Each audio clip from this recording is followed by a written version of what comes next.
video is a very big one because I am moving into a brand new book for a brand new year. In my standards. My years always start in October since it's my birthday. We are moving into a brand new book, which is also a brand new brand that I'm trying out. Notebook Therapy. I've been seeing their lines across Instagram more than Archer and Olive lately, and I think they're just promoting more collaborations because a lot of YouTubers that I follow that do bullet journaling videos have been doing videos being sponsored by Notebook Therapy, so I decided to give it a look, and oh my god, their stuff is so freaking cute. It's a beautiful book. I love the feeling of the cover. It's a different texture than the Archer and Olive, and I'm in love with the deep blue. So this year I decided to go with a very blue theme so that I'm not switching from like the book that I got from Indigo to all of a sudden a bright white page book. So at least there's some kind of more consistency with my full year. So I keep saying so. With all that being said, super long intro aside, let's just get right into my setup because it's a very long one. Right, so I sketched my name first because still I have not improved my natural handwriting, so I just used a font that I found on the Canva app and just switched it right over to our very first page. So this is always like the most nerve-wracking part for me because I'm just like, it's the first page, don't make it bend weird and everything, right? So this one, I always liked having the year overview, not quite like a future log, but just like a mini calendar overview. I forget what video I saw someone do this with when I first started bullet journaling, but I kind of amplified it a little bit extra than I have previous books. Because I had a little bit of extra room, and from just going off by my second half of my year of my last book, I really only need the first half of the year in one book. Like I just do too much page-wise now, so it gave me extra room to do some doodles and add some extra washi tape and cute things. So I decided after I did all of these stickers and whatnot that I just wanted to stick with a very pastel theme.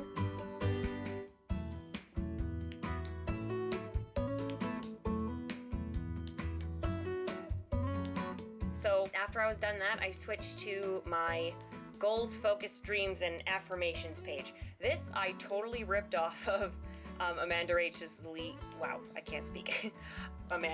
latest moving into a new bullet journaling video. I really loved how it laid it out because previous years I had just had a very standard page for goals, just simple title, goals, and then listed all them out. But how she described it made me realize, you know, I really should be splitting up these goals between like goals, focus, dreams, and affirmations. It just made more sense.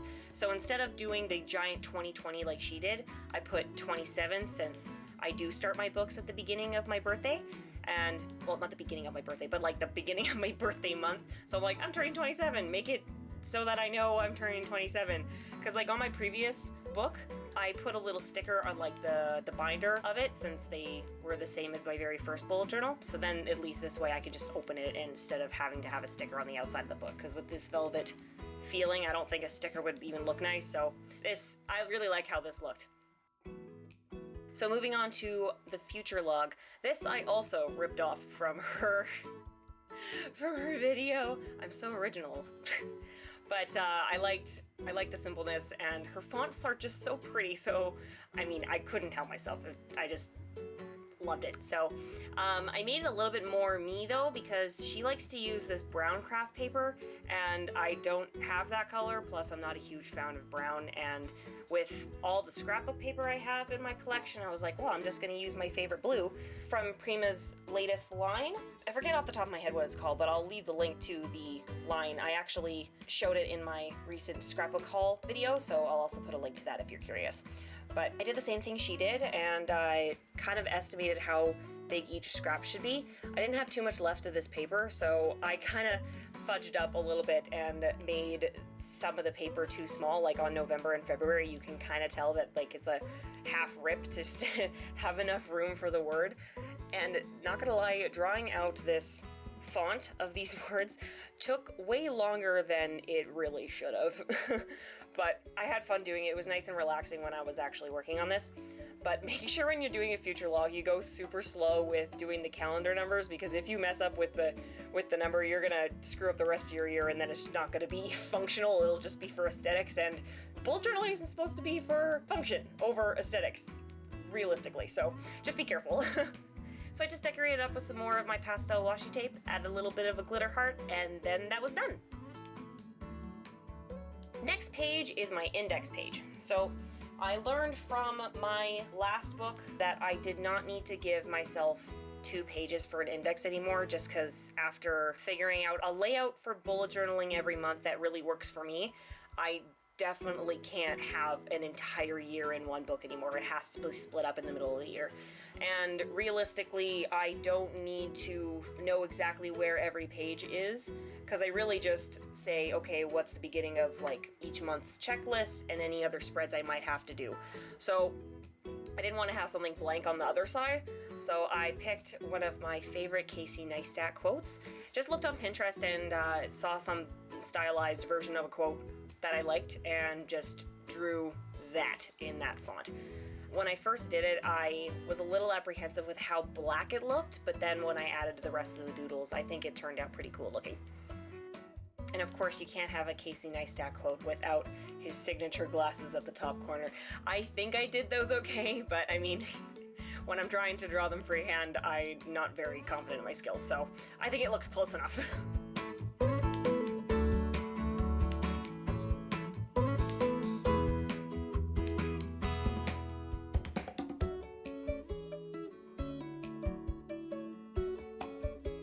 So my next page is one that I also took inspiration from Amanda's video.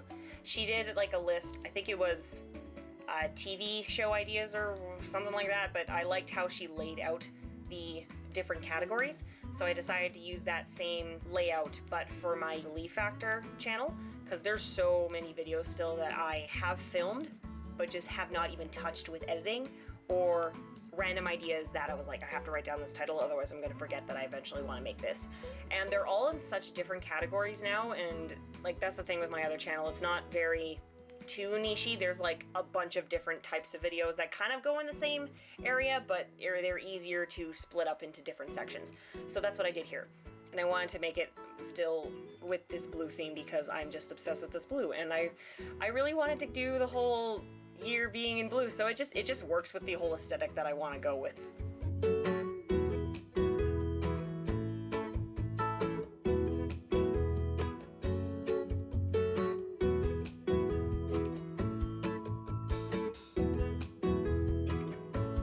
And just like Amanda did, I just added a bunch of extra doodles and just freehanded a bunch of random stuff. Since I wanted to stick with the blue theme, I used more of my washi tape that I got from my Sea Life theme, and a few of my cinnamon roll stickers, because I love cinnamon roll. It's my favorite Sanrio character, and of course it has the correct baby blue, so it just worked out perfectly.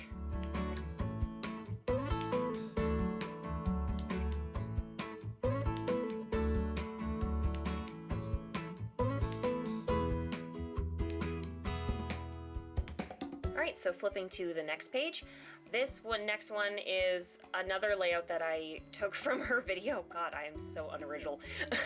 But I did it for my Meraki memories page, since there's a lot less videos that I have prepped for this channel, and I needed a lot less room. So the plan with this one is to keep this left side of the page the videos that I know I'm going to be making in the future, and any extra space for something that I might consider doing.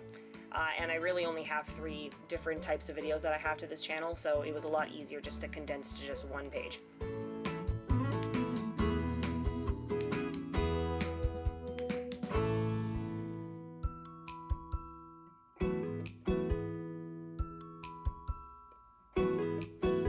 And I decided to add the classic Winnie the Pooh stickers to this layout because that was actually the first bullet journaling video on my channel that like really got picked up more by the algorithm. Most of my videos only hit about 30 to 40 views, but this was the first one that like really jumped to 100 views and got me, you know, a fair amount of subscribers in one go. I remember getting 12 subscribers in that month starting from that video. So the Winnie the Pooh has a little bit of an extra soft spot for me. But on this opposite page, I continue with the Meraki Memories stuff, and because on each schedule page throughout the year, I have a growth tracker for my The Leaf Factor channel, since that one's like, I'm trying to make it my main focus even though they're taking me longer to make those videos. And it's been growing for a lot longer, so that's why I keep the growth tracker on those schedule pages. But I needed a way to track my growth of my Meraki Memories, so that's why I keep it on this opposite side. And I just did a little bit of extra doodles around each month of the year, trying to symbolize, you know, themes that are generally associated with that month, but still stuck as much pastel versions of those colors as I could.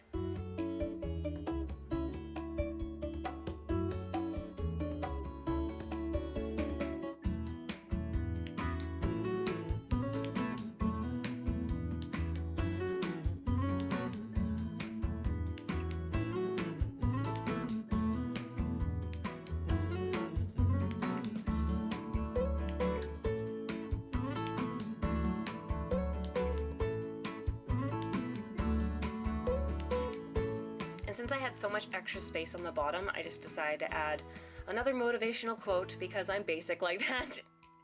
I just stole it from Pinterest again and used the same kind of font so it would still look really pretty.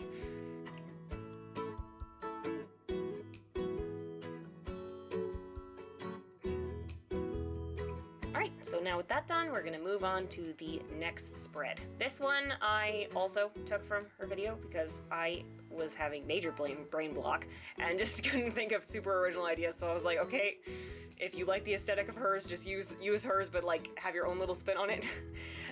As long as you say where you got the inspiration from, I don't think that's a problem. Because I mean, heck, her spreads are just so freaking pretty. But anyways, besides that, I used more of my scrapbook paper from Prima's line.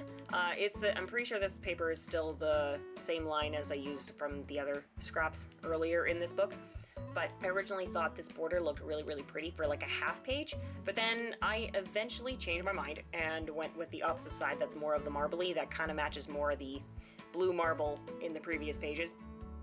So for these pages, I just split it between my MISC to-do list and my Poshmark sales just to keep track, because on my Poshmark sales specifically, I didn't get to show that on my last book because I ended up making it way later in the year, but my friend slash photographer for most of my stuff on my other channel, he likes to collect designer shoes and eventually wanted to sell them, and I told him I would help him out since he wasn't really sure how to resell them. So he takes 30% of what I make from the shoe, and then I take the last bit of it since I'm the one that's taking pictures, listing, and mailing them off. So having a spread for that really helps keep track of how much I need to give him back once the sale completely goes through. Alright, so moving on to my next spread, it is my monthly bills and savings goal page. This one I had at the very beginning of the first half of my year last year.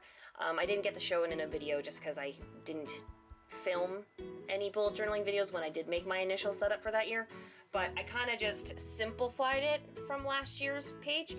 You'll eventually see it when I do a flip through of my very, very first book, which that video is eventually going to come. I don't know when anymore, but it will eventually come, I promise. But yeah, I kept the monthly bills spread very blank so I could just write down all the things that I have to pay every month, obviously. And then the opposite side, I simplified my savings goals and raised the goals a little bit more, since when I first made my chart, I was starting at 0, but now I'm not starting at 0, so yay, progress. And I had these little stickers that I got from Michael's. I forget the name of the girl that created them, but I'll put them in the description if you'd like to buy them. But it's just a bunch of like little Japanese onions. They have different themes to them, like there's the washi tape loving theme stickers, and then these ones are from a savings and money related sticker sheet, so I thought it was perfect for that spread.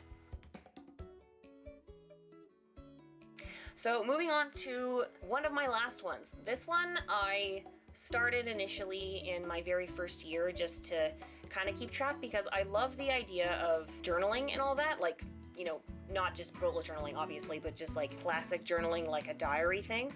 but I'm so busy lately that it's hard to find time to really just sit down with my actual journal and tell like a whole story, because I have a tendency when I write a journal entry, I do pages and pages about like a specific event or day, and I really wanted to keep that kind of trigger of what happened, so I decided to have a memories page so that I could just do like a mini memory trigger of like what day the event happened and a short version of that. And then when I eventually have time to write in the diary like the full story, I put like a little index thing saying, more details about this day in my diary page, blah blah blah, right? So this time I actually left myself a little bit less room for memories, because this last book I gave myself too many pages and I had trouble filling it all out, and I was like, okay, that was a waste of a page. So I think I only gave myself 4 pages compared to 6. But I decorated up a little bit more with these extra washi tapes and some stickers from my scrapbook collection. So still simplified, but a little bit more amped up than my previous memory layouts.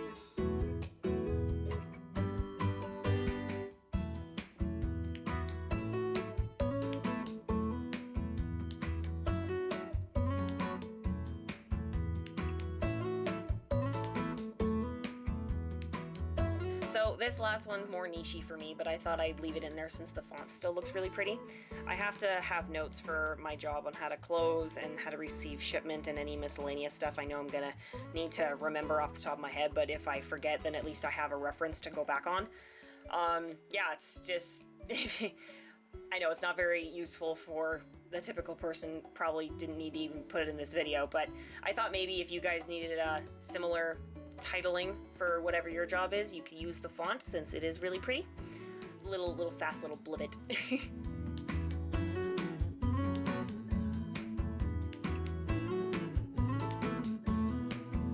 Alright, so here's the final flip through of my brand new bullet journal for a brand new year. I was super excited to really start this one now that I kind of had a feeling of how I would want to start a brand new year from my experimenting of last year's bullet journal.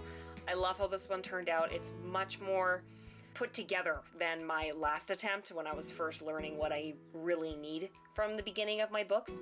So I'm sure this is gonna really help me way more than last year's, and it just looks way more consistent. Like, even though I used a lot of like random stickers and stuff for my collection, it just feels like it has more of a consistency to it, which I am very happy I was able to achieve.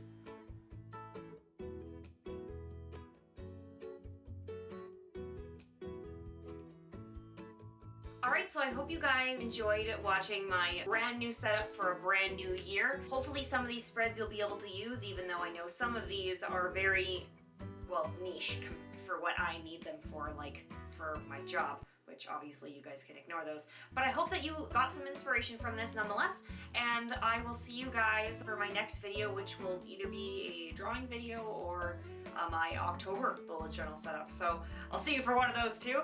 And yeah, make sure you follow my Instagram for more BUJO inspiration, and I will see you guys next time. Bye!